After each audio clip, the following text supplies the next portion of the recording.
It's a hive of activity at and around Beitbridge as thousands of travelers make their way into the country from Zimbabwe. This time around, improved security is in place, and this is through the newly launched Border Management Authority.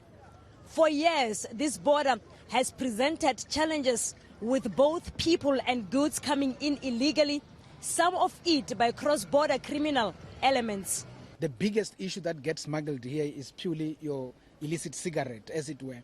So up to the point when we started with this return leg, we haven't had any encounter of anything of that nature. And I do suspect that the people themselves would not necessarily want to bring them at this time because they would know that everything is intensified.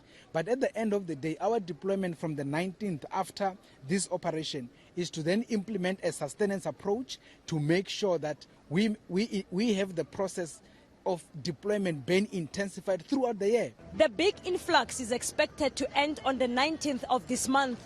Those who can't produce relevant documents like a passport are not allowed to set even a foot on South African soil.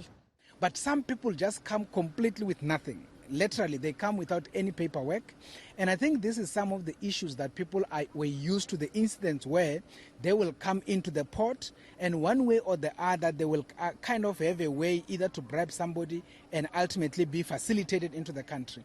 So what we have done this time around, we have intensified our deployment at the access point, meaning on the north gate up there.